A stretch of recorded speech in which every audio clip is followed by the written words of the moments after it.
Glad to invite you at Leadership in Perspective. And today I want to look at the despicable thing that is happening in South Africa, and that has to do with xenophobia. For the last few days, we've had unrest in South Africa, whereby the people purported, or people who are looked at foreigners, people who are not indigenous South Africans living in South Africa are being tormented. A lot of physical, mental, and economic torture has been inflicted on them. And as we speak currently, quite a number are indeed going through difficult situation. But the question would be, why is this happening? Of course, we could trace this right from the history of South Africa, and this has to do with apartheid. You cannot divorce what is happening currently from apartheid. Of course, all of us knows what apartheid is, and a lot of things related to apartheid took place. And we've had quite good leaders such as Mbeki and Nelson Mandela who came up in terms of trying to sort out the problem, but it was never solved to its conclusion. Now, the South Africans, they are inflicting pain on fellow Africans with the claim that they are coming to take their jobs and they are coming to start businesses, and therefore they are not meant to do that. They're meant to leave all that to the native South Africans. But this is where the rain began to hit these people. After the deliverance of South Africa from the rule of apartheid, it is assumed, this is by the African South Africans, that everything will be brought on the silver platter. So quite a number of them did not go to school. Quite a number of them did not engage in businesses. Instead, they wanted whatever that was in the hands of the white people to be given, to be handed over to them.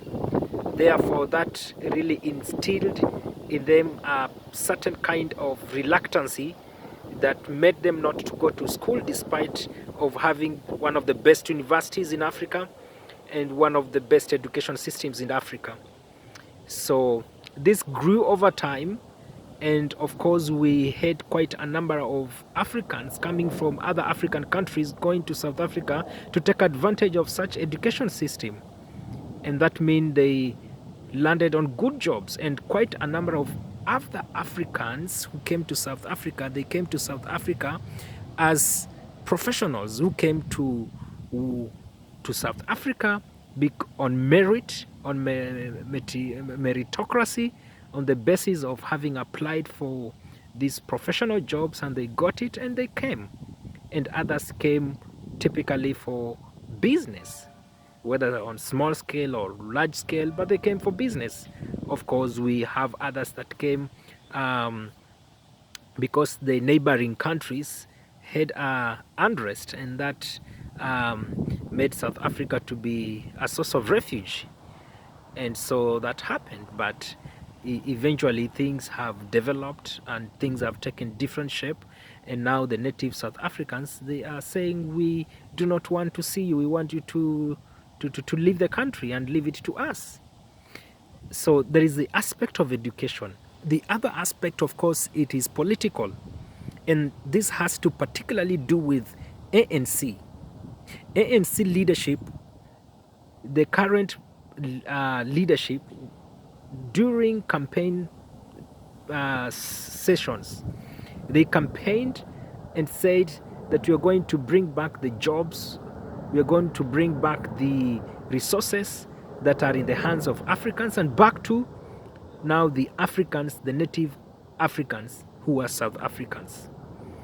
And this augured very well with these native South Africans who felt that really they needed it, not because they have worked for it, but because it belongs to them. Now, the ANC got into office, the president got into the office. Now, they need to give to the people what they promised, what they promised them. And in my own view, ANC is led by mafia. These are people who are powerful. These are people who have no clue even exactly what entails of Africa and even the history of South Africa itself, because it will shock you, and this is in the public domain, and it's a fact that when South Africa was going through apartheid sessions period, it is these other African countries who came in at their refuge, demonstrated, spoke out loud, they carried out campaigns preaching against apartheid, the rule of apartheid. And this went hand in hand in helping to deliver South Africa from the rule of apartheid. Now, these mafias, their main aim is to ensure that their interest is secured, regardless whether it is going to hurt other Africans, other people. That is not an issue for them. For them is they want to see their interest secured. And that is the second thing that I see as the biggest problem in this aspect of xenophobia. The other thing that we need to begin interrogating at, not necessarily as the source of the problem, but as a way of trying to interpret and look at these things, is why would fellow Africans begin to eat fellow Africans? I mean, South Africa is an African country. And they are hitting, they are killing, they are destroying the businesses of fellow Africans. The question is, why would they do this? Does other fellow Africans deserve it? If they feel it is a problem, are there good ways? Are there mechanisms? If they are not there, can they come up with a mechanism that can help to sort out this problem? But not by inflicting pain to fellow Africans. And the other thing that comes to my mind, does it mean South Africa got a plastic democracy? Does it mean they go singing about that they have democracy? Yes, they have helped so much to lift the profile of Africa, to unite Africa, but them themselves, where is their democracy in practice?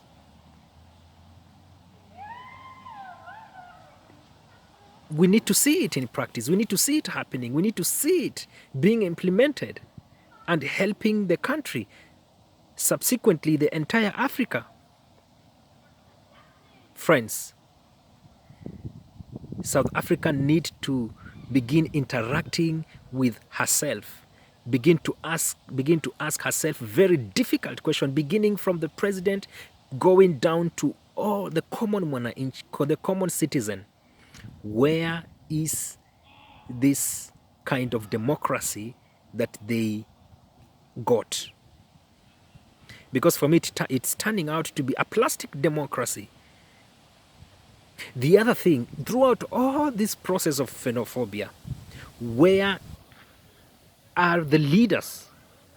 Currently, we have not seen the president come up strongly to condemn this heinous act. He has not. He has only condemned it from the periphery, in my own view, if you ask me. But he needs to come up so strong. He needs to come up and condemn it. He needs to come up and speak to the nation, because this is not a small thing. This is something that is affecting the entire Africa. It is affecting the entire Africa. And for this reason, without hesitating, he needs to come up and address this aspect. He needs to come up and talk to the fellow African president and fellow African people where this issue is concerned.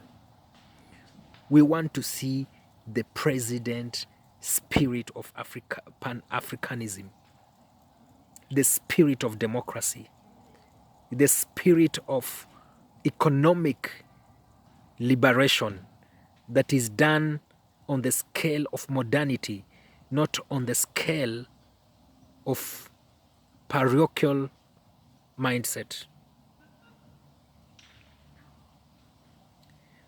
So we need to see the leaders come up. We need to see them address this aspect firmly and strongly. So, Mr. President, Mr. Ramaphosa, come out of your cocoon. Come out of your office. Speak to your people. Tell them you are wrong. Tell them you are killing your own brothers and sisters. We need to be keepers of our brothers and sisters. And this lands me to another issue. What kind of an example are we showing to the entire world? The entire world has always, decades after decades, centuries after centuries, mocked Africa and looked at Africa as people who are still primitive, as people who still need help. Whereas that is not true. Africa has the best brains, the best schools, the best system, and people who are able to reason, people who are able to say, look, this direction is not good for us as a continent, rather this direction is good for us. But what kind of message are we passing on to these people? In my own view, this is going to catalyze what they have been thinking and saying. They'll continue to mock at us and give them reasons even to inflict more economic pains and more cultural variations in the world.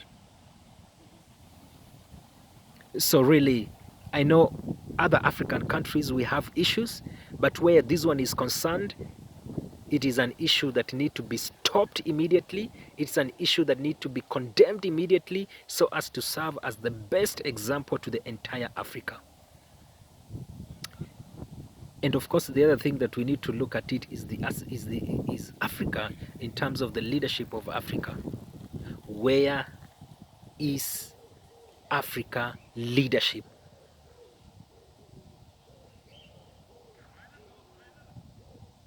We have very strong organizations in Africa.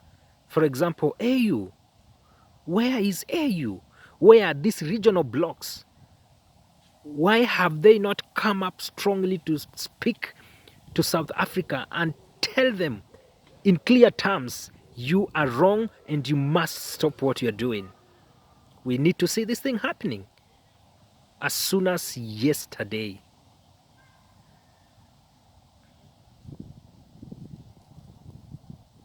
In fact, in my own view, if they are not ready to stop, then other African countries, in one voice, in one union, they need to come up with sanctions. They don't need to wait sanctions to come from the West, sanctions to come from Europe, sanctions to come from other places. Africa come up with sanctions. In my own view, these sanctions are going to they are going to press certain kind of pressure on this country so that they can stop what they're doing and know that the entire continent is not happy with what they are doing. So all the leaders of the various African countries, through their representatives, whether it's high commissions, whether it's the embassies, they need to come up, speak with one voice and condemn this issue. Of course, we have seen already what Nigeria have done. they are pulled out of the current conversation that is happening currently in South Africa. We want to see the same happening. Of course, pulling out will be one thing, but we would want the same leadership to come up with engagement process that is going to tackle this issue in a more peaceful and amicable manner. Because Africa does not deserve this kind of things that are happening currently. Africa does not deserve. And it does not, for that matter, deserve from an exemplary nation called South Africa. If South Africa have forgotten that they are part of Africa and they are Africans, whether they are white or black, they must know they are African and they belong to an African continent. Not unless my history serves me wrong.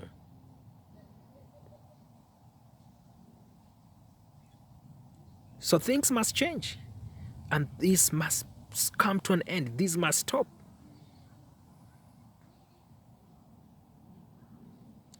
My hope is that the leadership of South Africa, the government of South Africa, will rise on the occasion and come up with very pragmatic process of stopping and solving this bigotry of xenophobia.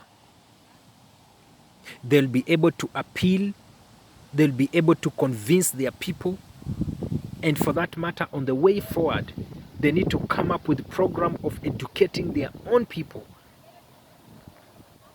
They need to educate them and let them know that they have brothers and sisters within the continent of Africa. And in the current world we are living,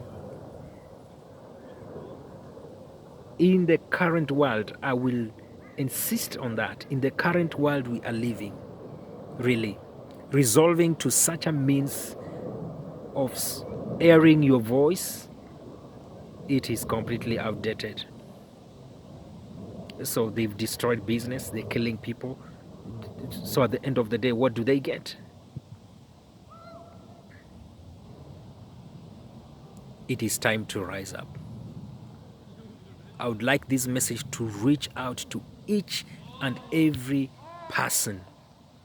And we do not want to see the same thing happening tomorrow in other African countries. If there were people from other continents coming to inflict such a kind of pain, we will go crying, we will go lamenting. But these are our brothers and sisters. We must do something. We must do something. The King bless Africa. And the King bless all the African people, regardless of their color and regardless of their background.